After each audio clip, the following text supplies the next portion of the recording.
Jason. Hey there, Bill. How are you? I'm good. Fantastic.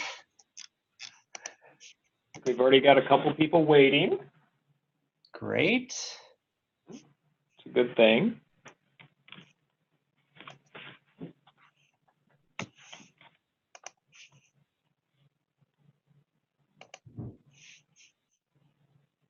All right, great. I can see that clearly.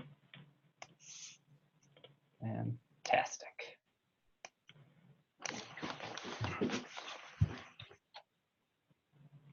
Can you hear me clearly? Yes. Can you hear me clearly? Yes, I can. I ended up using my phone. I just think sometimes I get better quality than my computer. Mm-hmm. So. Great. Okay. And we are recording this session today, and we'll make the recording available on the Tartan Talks website, located in the college's overall website, and then make sure that you all as participants have access to that as well. There is a text chat feature incorporated into this Zoom platform. If you're on a computer or tablet, if you scroll across the screen, you should see a little menu bar at the bottom of the window, and there will be a little chat bubble. If you click on that, it should open another window for you, and that allows you to send a text message to anyone in the group or everyone in the group, depending on how you want to do that. Yeah. We've got a few more people who are just joining us, and so adding them into the space right now. Glad to have you with us this afternoon. Just going over the ground rules. Again, the text chat feature, if you are on a tablet or a computer, if you scroll across your Zoom window, on the bottom of the window, you'll see a text chat bubble. And if you click on that, that will open another window that you can use for sending text messages. You can send a message if you have a question while Jason's doing his presentation. You can type a question in there if you would like to me, and then I will pose that to Jason. Or if you want to just ask that in person, Jason is certainly welcome to take that, and he said you're welcome to unmute yourself and pose the question, and then he will take it that way. So you have two options to posing a question. We are going to try and work through most of the presentation and do a Q&A at the end, but if there is something that's in the moment that you want clarification on, or want Jason to elaborate a little bit more on, please feel free to either post that question or interject by unmuting your microphone. So I think that is all of the ground rules that we need to cover, and so at this point I would like to just go ahead and introduce our facilitator for this afternoon's webinar, Jason Paradowski, member of the class of 1994, and as you see here, he currently works for Bosch in the Americas as their head of HR services and talent acquisition, and does a lot of work. Jason and I have talked a couple of times about some organizational development and talent development pieces, and does a lot of work for Bosch all around the globe, specifically in the Americas, but leading their efforts to develop the workforce and find and develop the most talented employees they can. So glad to have Jason join us. Jason, thank you for being here and leading us this afternoon. Thanks so much, Bill. And I just want to double check our technology piece to make sure that the screen share is working okay and that the video is working all right. Does everything look good on your end? Looks great on my end. Okay, fantastic. Well, thanks again, Bill, and thanks everybody for joining. I'm super excited to be back with you guys again, and appreciate that very nice introduction, Bill. Yeah, as Bill mentioned, yeah, I currently work for Bosch, and I've worked for most of my career in mid and large size global companies, leading both large and small teams in a variety of environments. So including manufacturing plants, engineering and development centers, corporate offices, sales organizations. also in a wide variety of situations. So some startups, turnaround situations, also in mergers and acquisitions, as well as ongoing, operations running within these large companies. And so I've done a lot of strategy development and deployment and execution throughout my career. So I hope that this will be a real interesting session for all of us to engage in. And yeah, the topic that planning to talk a little bit about today, get my slide to advance, is based upon my own experiences combined with a book that I really appreciate, and it's called Getting the Right Things Done by Pascal Dennis, and is part of the Lean Enterprise Institute's library and collection of work, and has some really practical advice for leaders of teams and organizations about strategy deployment. So there's a lot talked about how to decide what your strategy should be, but less material in my experience about how to go about focusing and aligning people's efforts and implementing an operating system that really helps direct the tools of problem solving and improvement to the right places in your team or your business to really achieve results. Because in essence, your strategy tells you who you are, where you're going, and how you'll get there. But the deployment system is about how you realize that strategy, how you make it real, and actually achieve the results that you're looking for your team, organization, or business. So that's kind of the scope and scale of what I'm hoping that we could talk about today.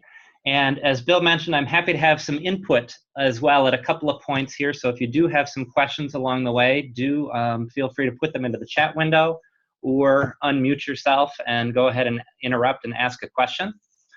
And then go ahead and mute your microphone afterwards, of course. But my first question for everybody is, why did you come today? What is it that you're hoping to learn about and to try to figure out how can I make this a valuable experience for all of us? So if you could take a minute to enter something into the chat window. Again, as Bill mentioned at the beginning, you can do that by coming down here to the bottom of your screen and looking at the ellipsis. There's an opportunity to open up the chat window, or go ahead and suggest something directly. But why are you here?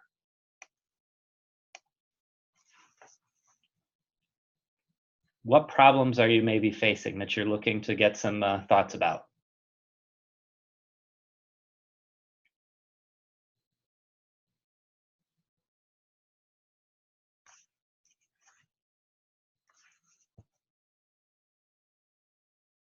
Great, so some input here from somebody who's also an HR professional and somebody who's looking for current materials to teach to their students and learn for themselves. We've got launch of a new product and alignment of the team and the actions. Yep, developing new initiatives that are inclusive and clearly understood by all. Okay, great. So a variety of things have brought you all here today. So I'll do my best to try to keep that in mind as we go along. And again, thinking about this is really about, from the point that you've got your strategy, how do you go about aligning your organization? How do you go about focusing the efforts so that way you can achieve the results that you're looking for?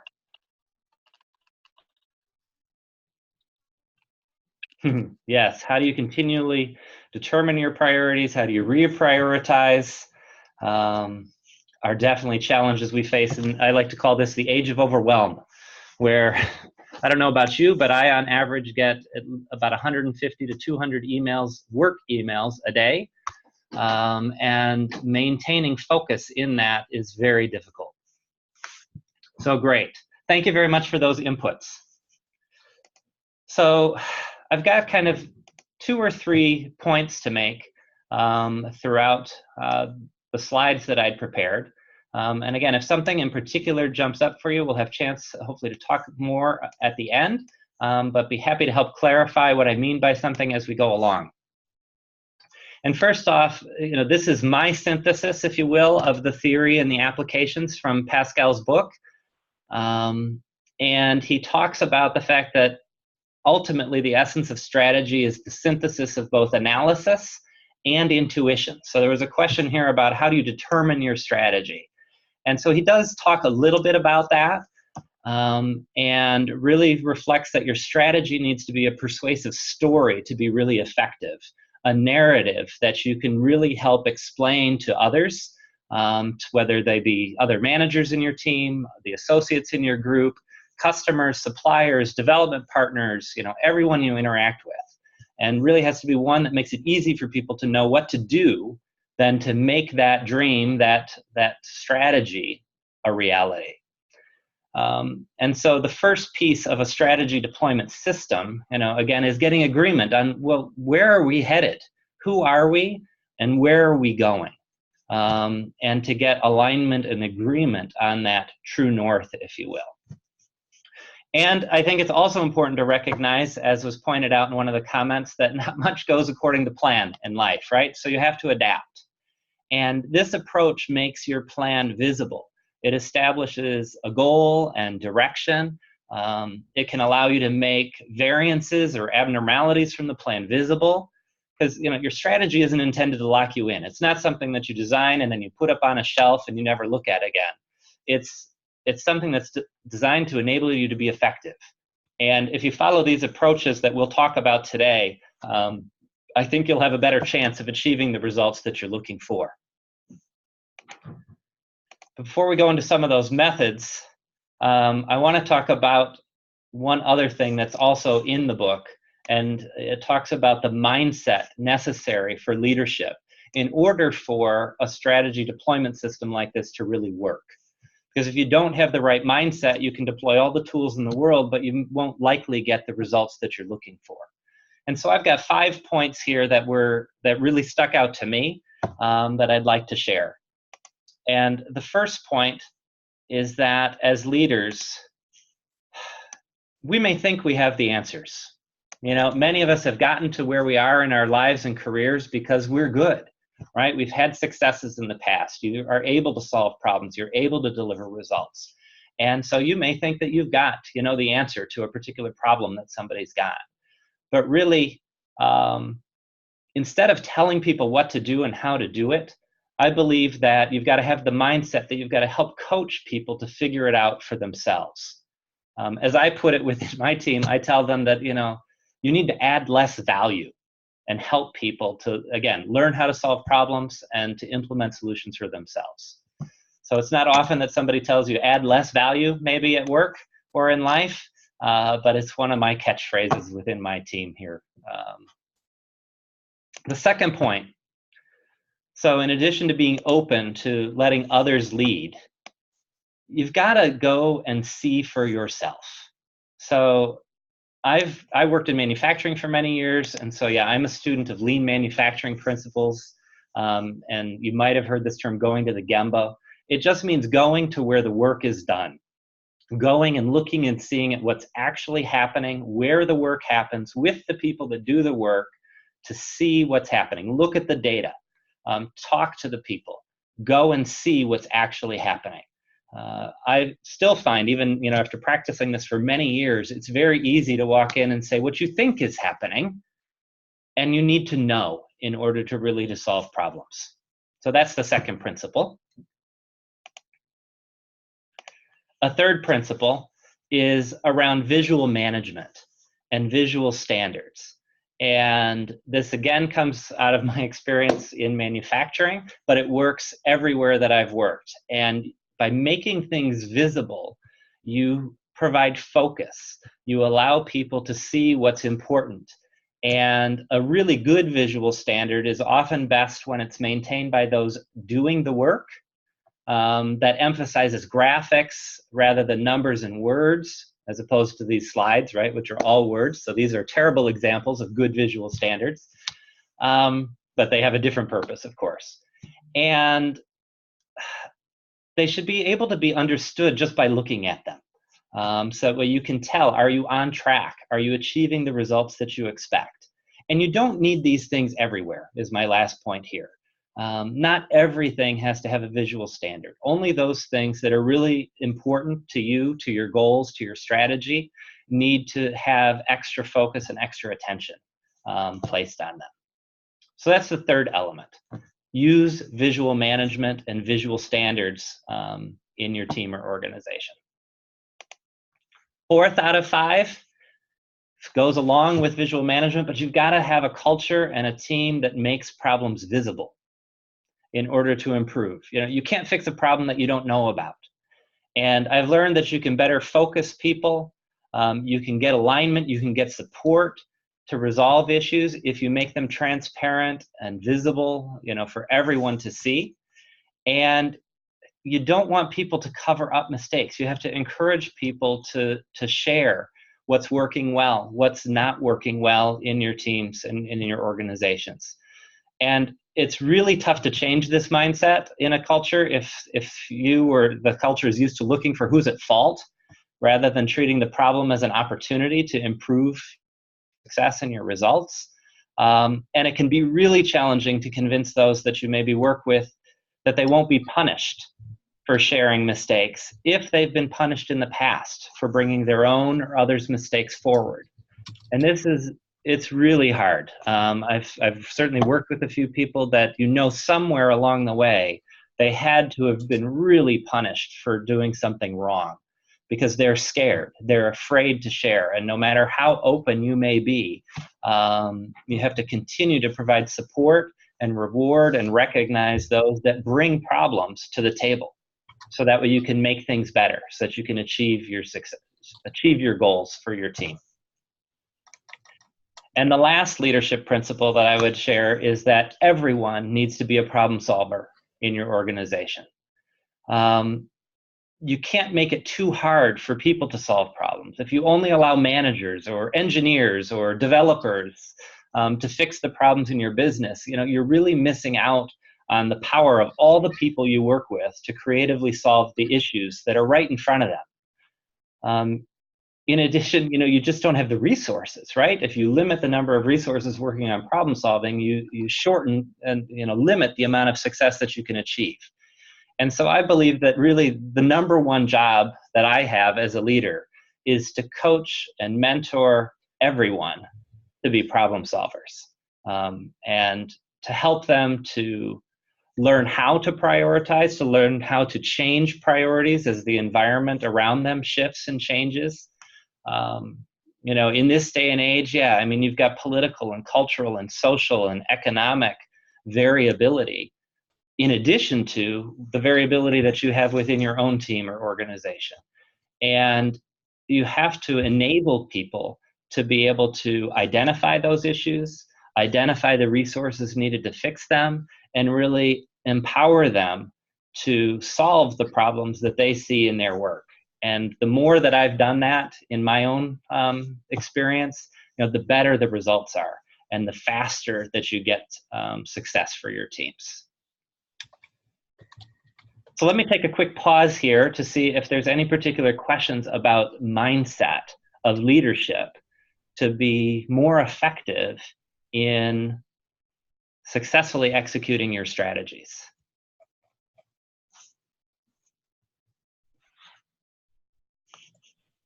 And Bill, for your sake, let me see here. I don't have my chat window open, so let me open that again. Okay.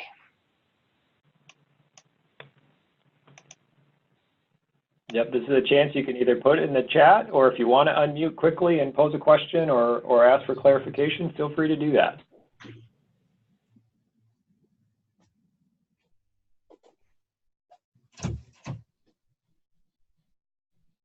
And very quickly, maybe I'll tell a little bit of like a real story here while giving you a chance to get back to the chat window if there's something you had a question about. So within my organization, I essentially run plants, manufacturing plants, but of administrative processes. And so I have teams of people that take orders from their customers. They perform a particular, you know, package of work and then deliver a result for that business. And automation plays a huge part in improving the efficiency of the work that we do. And earlier this year, I went to an internal conference where I got to see 5 new technical tools that put process automation at the worker level, at the desktop level for the first time in my career. I mean, we've been talking about process automation for decades, and most of it has required IT professionals to build and to support. But I went to this workshop and came out of it just really impressed with how easy these tools were. They were essentially like Gmail or Excel or things that you could deploy to everyone in your business. And so I took an approach of trying to engage the entire team around learning these new tools, identifying the problems they wanted to solve with them, and then just going for it, right? You know, there was no approval of the projects. There was, no, ROI necessary to be demonstrated. It was go figure this out and solve problems in your team. And I was amazed at the results. In 4 months, more than 50% of my teams have gotten trained in at least one of the 5 tools and participated in a completed project. So successfully completed a project. In a team, this particular team here in the US that I have is about 40 people. So that's 20 people that participated on a completed project. We completed 19 projects in 4 months, and those projects improved my productivity by 10%. So I was actually able to reduce my headcount by 10% in 4 months with these new automation tools. And I just think it's a prime example of how the right mindset around engaging people, around making them able to participate in their own, issues and solve them, can have tremendous impact for your team or business. I'm still blown away and kind of shocked by how much progress we made in such a short period of time. And it really comes from these mindsets of engaging everyone in your organization and enabling them to solve problems.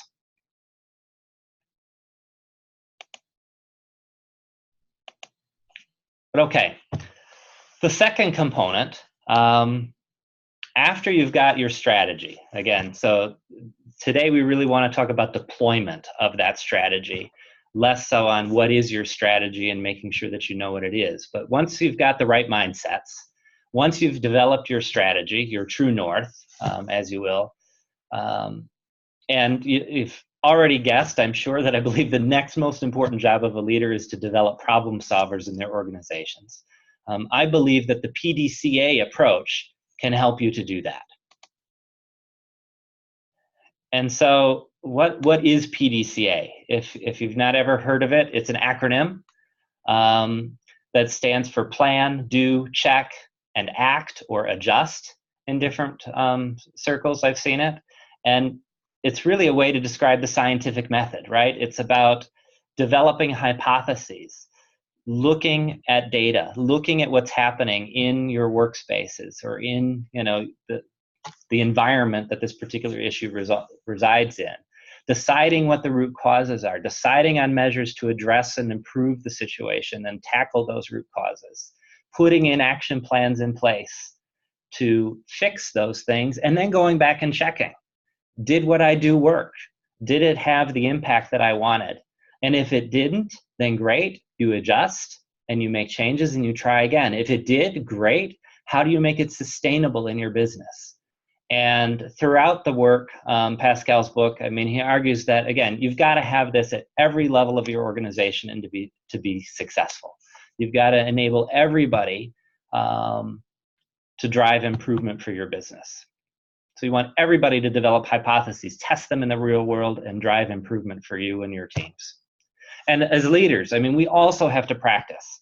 We have to learn PDCA ourselves in order to coach, in order to mentor, in order to enable our organizations to drive sustainable improvements. And so I guess I ask a question, do you practice PDCA in your team or organization? Even if it's not called PDCA, there's lots of just acronyms for this or methods for this. But is this a familiar concept to many of you? Do you practice this in your teams or organizations?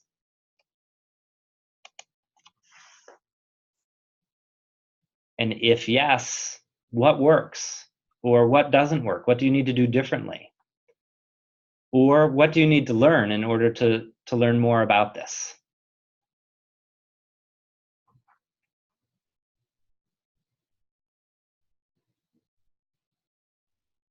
Alexandria says that she does not use it. That's great. What I like about it is it's relatively easy to remember and understand, right? PDCA, PDCA, PDCA, plan, do, check, and adjust. And so, yeah, you start by figuring out what is the situation. You develop a plan. So you have to know what your current state is. And then you have to know what your objective is. That's all part of the planning phase. You have to identify your leverage points for opportunity. And then develop a plan to address them. And then that's when you move out of the plan phase, right? That plan phase is big. It takes a long time. And then you go in and you do. So you have to implement those changes that you wanted to implement in your organization before getting to check and see if the results were there. Okay, and Jennifer has said that she's got forecast methods and other KPI as a way to check in. And we'll talk a little bit about KPI as well a little bit later. Because KPI, key performance indicator, it's just a term for what are those key indicators in your business? How do you know if you're on track, right? It goes back to that philosophy of making things visible to know if you're meeting your goals and objectives. Scale to Agile? Yeah, absolutely. If you're using an Agile framework or other formal project management frameworks, you'd be very familiar with PDCA and probably other types of acronyms that describe similar tool sets.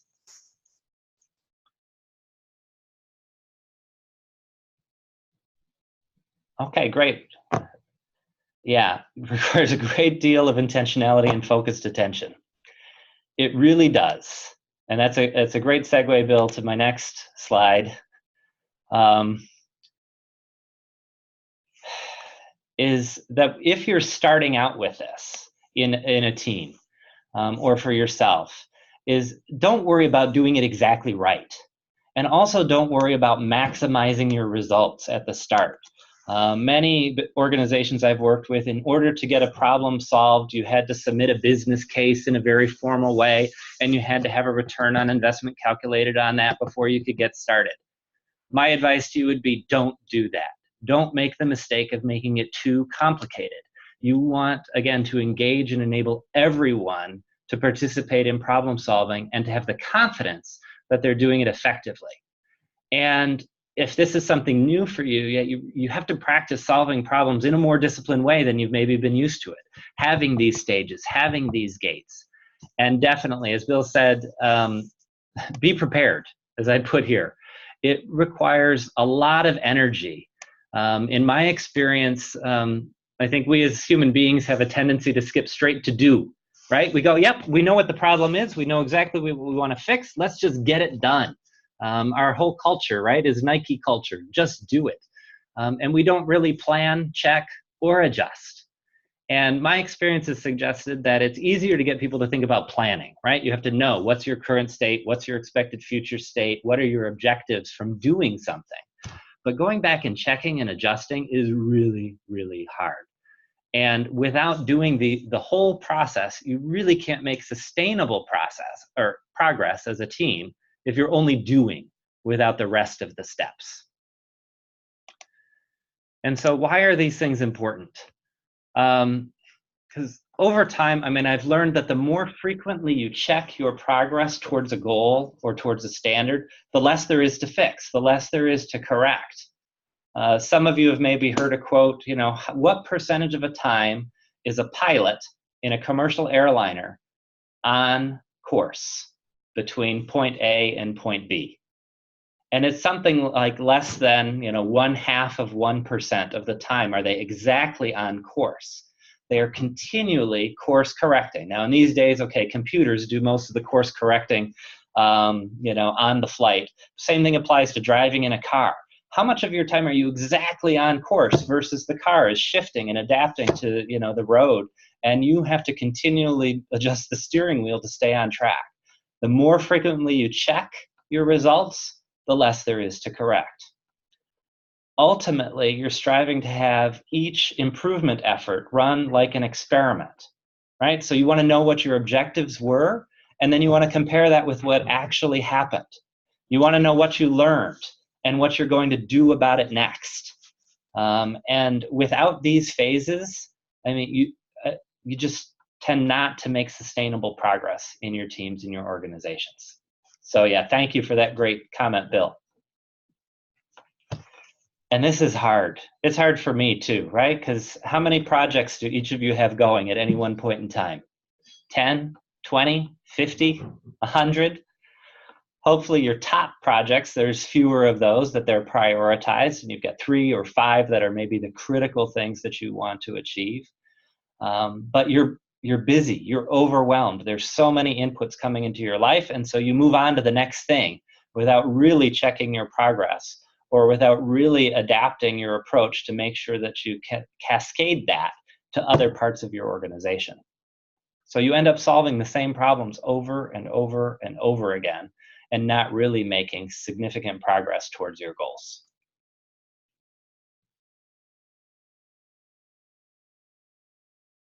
Oh, so how do you develop a checking process that engages others and doesn't make people feel like they're being micromanaged? Wow, that's a great question, Bill.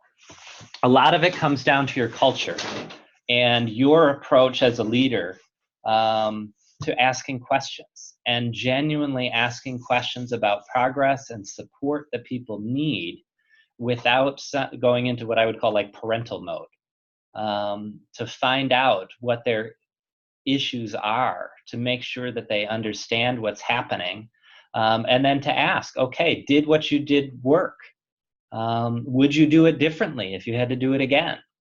Are there other areas of your operation, or of your work where you could apply this same lesson?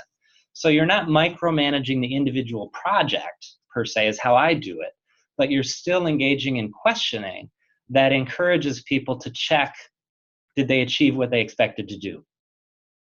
Now, if you have a visual management system in your business as well, and KPIs and things like that, big improvements you'll see on your metrics.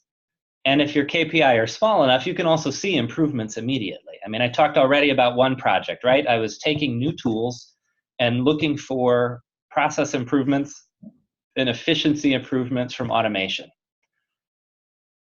I had 20 projects going at once. I can't follow up and micromanage, but I can validate, did what they built work? I can ask to see a demo. I can demonstrate excitement about it. I can congratulate them on their success. And that way you make it a celebration rather than, boy, I'm checking in, and did you do exactly what you said what you were going to do? So those are some of the ways that I develop checking processes that don't feel like micromanagement, that hopefully feel more coaching and enabling and celebratory, rather than, did you do what you said you were going to do? I generally trust that people want to do a good job, that they want to make things better for themselves, for their team, for their customers, for their business, and that we as leaders mostly need to get out of their way.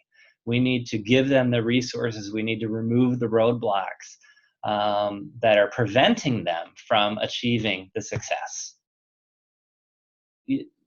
And that then you get better results from your organization. So hopefully that was a helpful reaction there to your question, Bill. Another way to help do this, though, is to perhaps use a tool to support problem solving. And this is an area that, I mean, there are tons of tools available out there. And I just listed just a couple up here. And generally, I'd say as a leader, the bigger your toolbox, the better, as long as you understand the principles behind the tools. Because at some point, you risk not being able to find the tool that you need in your toolbox, right? That's what my house is like, at least. I'm a woodworker outside of the office. And so I have a huge shop in the basement and more tools than I know what to do with. And if you can't find the tool, it doesn't help you. So if your toolbox is too big and you don't know what to apply where, it limits your ability to solve problems. In addition to that, you can confuse people. So for those of you that these are maybe new terms, you may look at this and go, I have no idea what Jason's put up here on this slide. I don't know what any of those acronyms are. You confuse people you're working with because you keep changing the tool you're using if your toolbox is too big. Or you keep looking for that one perfect tool or approach instead of using the ones that you already know that work just as well. And the trick, just like anything else, right, is to apply the right tool to the right job. You need the right tool for the job at hand. So if you're working on development, if you're working on brainstorming, if you're working on developing quality in a process, if you're working on problem solving, there are different tools that are designed to help you approach different types of problems or opportunities in your life. And there's so much information out there on the internet that, yeah, you can just pick one of these things and start to learn about it and find ways to apply it in your group. And one of these tools in particular really helps with that check process that Bill asked the question about a minute ago, and relates to this other question of, should you require a particular tool or format to support problem solving? So I've been in teams where it was mandated. If you had an accident happen, you had to fill out an 8D form within 24 hours and turn that in to your supervisor so that way it could be assessed, and we make sure that we try to prevent that accident from happening again in the future. Tools are great, particularly if people don't have a lot of problem-solving experience. So just like the PDCA method, it's a tool.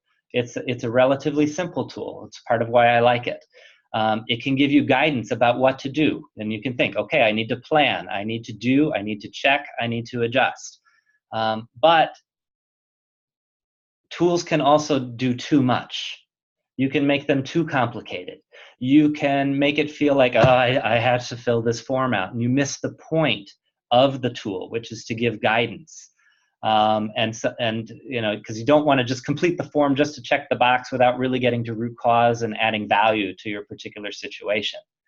But I do believe, I've come to learn, that without a tool to support the process, you can and probably will miss important elements in your efforts to drive improvement across your team or organization.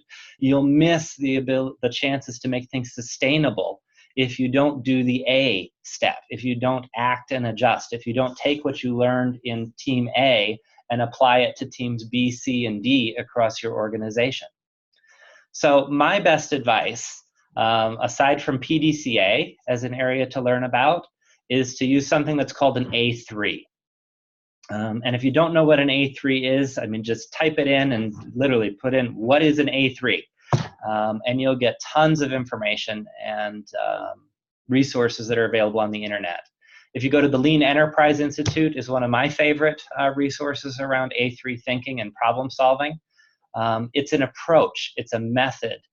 Yes, there are some templates to give you ideas for how to structure an A3, but it's really more of a philosophy and an approach to solving problems rather than something that blocks people in to having to check the box. A real A3 is just a piece of paper. It's a European sizing convention. There's A1, A2, A3, A4. A4 is equivalent to our letter size paper. A3 is more like an 11 by 17 sheet of paper. So all it is, it's a blank piece of paper that you use to help tell a story about solving a problem. And it's one of the best tools that I've found to really help teach people the problem-solving methods, the process itself to go through PDCA, and get all the way through checking your results and making sure that they achieve the objectives that you wanted. Whew. I'm exhausted after that sentence. Any other thoughts, questions, comments on that particular element, or PDCA and tools to support problem solving within your teams or business? Because I have one more concept before, you know, we're coming close to the end of my scheduled content, and can open it up for additional questions or conversation.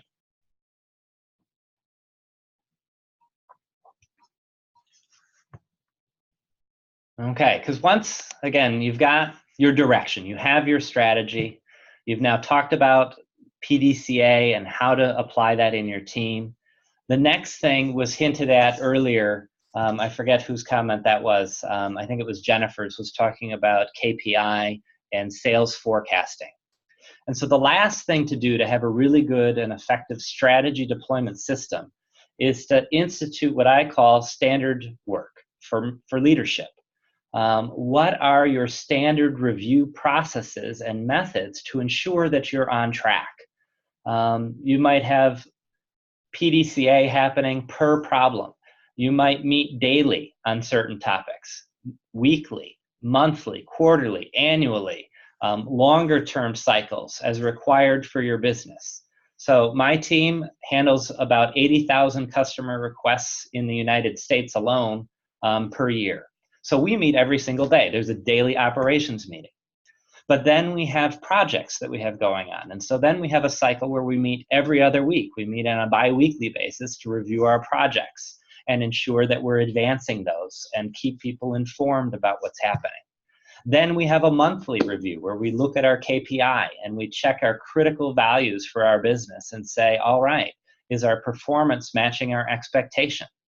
Then we have quarterly cycles. I have semi-annual offsites for strategy planning. I have annual business planning, right? Okay, yeah, I work for a very large company. I have relatively large teams, so my processes are maybe more formal than what you might need in your organization. But the trick here is to think of what's appropriate for your goal and how often can you check to make sure that you're on track and that your team is on track. And how do you make that visible so that way everyone in your organization can tell if you're on track? Right? So this is all about instituting a standard approach to running your team, running your business, running your organization.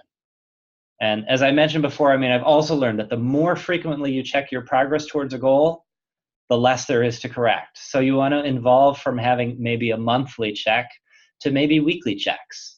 Then maybe you get to daily checks, to hourly checks, and maybe to unit by unit checking for critical elements to make sure that what you're delivering meets your expectations. You're ultimately striving to have every day or every shift in your business run like an experiment, right? You want to know what were your objectives for the day, and then you want to compare that with what actually happened. You want to know what did you learn, and then what are you doing about it tomorrow?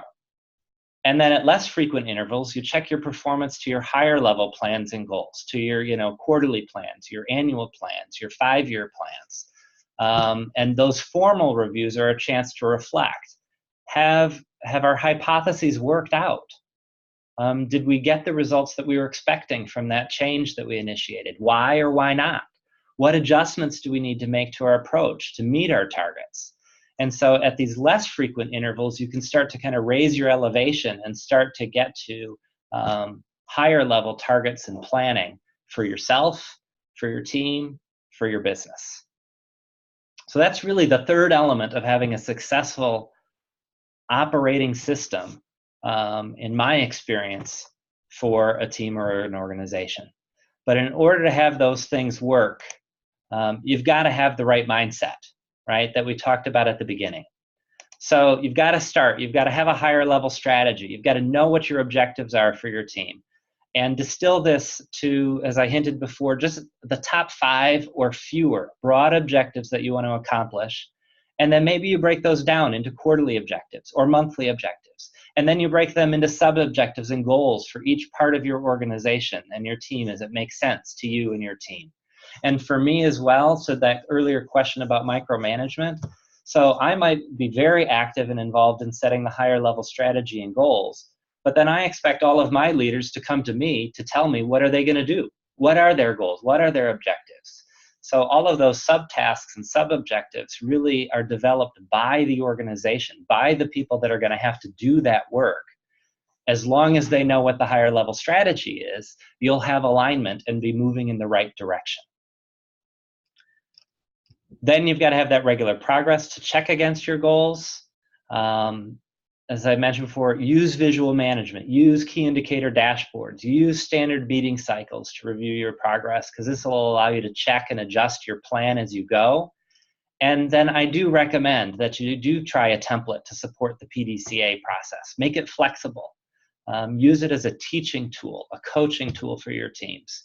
And if you're looking for somewhere to start, I'd, again, recommend looking at an A3 as a concept to learn about and then to introduce to your teams. Okay, so with that, that's all of my planned content for today. So thank you for the questions and engagement along the way. Are there things that you want to go back about or talk about in particular before we bring today's session to a close and I turn it back over to Bill?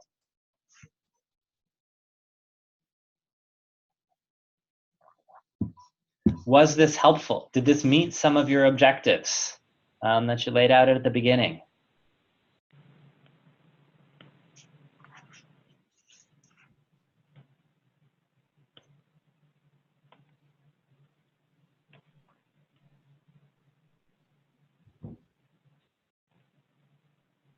Okay.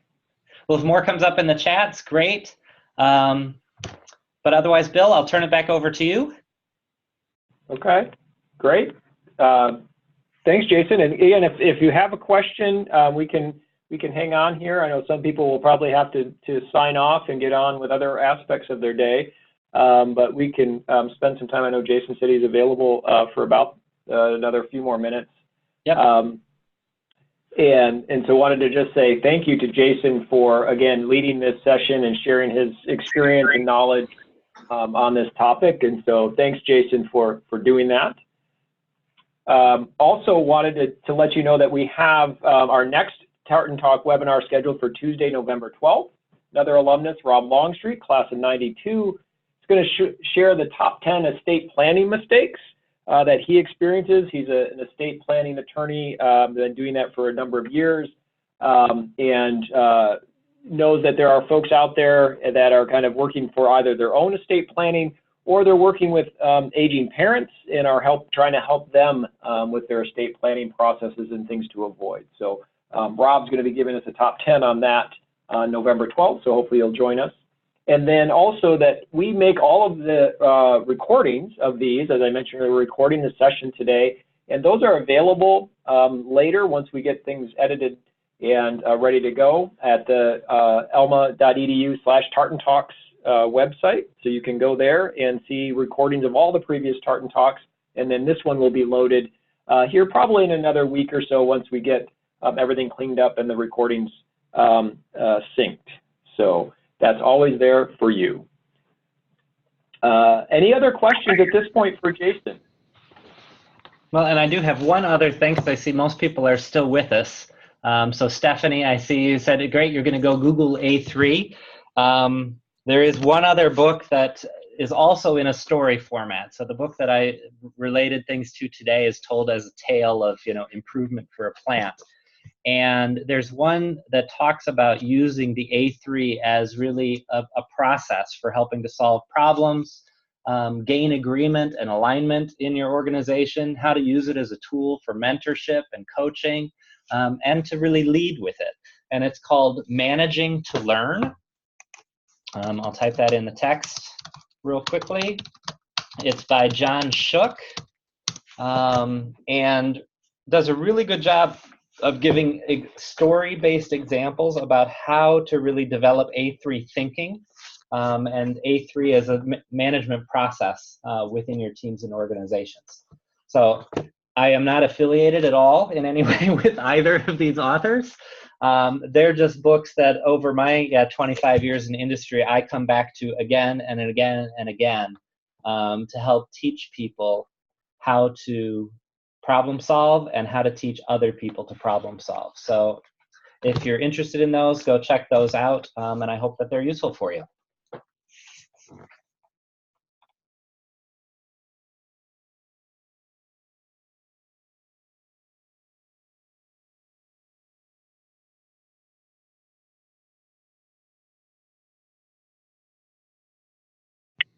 Okay, otherwise, yeah, thanks, Bill, for your help and support in coordinating this event today. I really appreciated it. Take care, everyone. Have a great day. All right, thanks, Jason. Thanks everyone for joining us, and we look forward to seeing you on future Tartan Talks.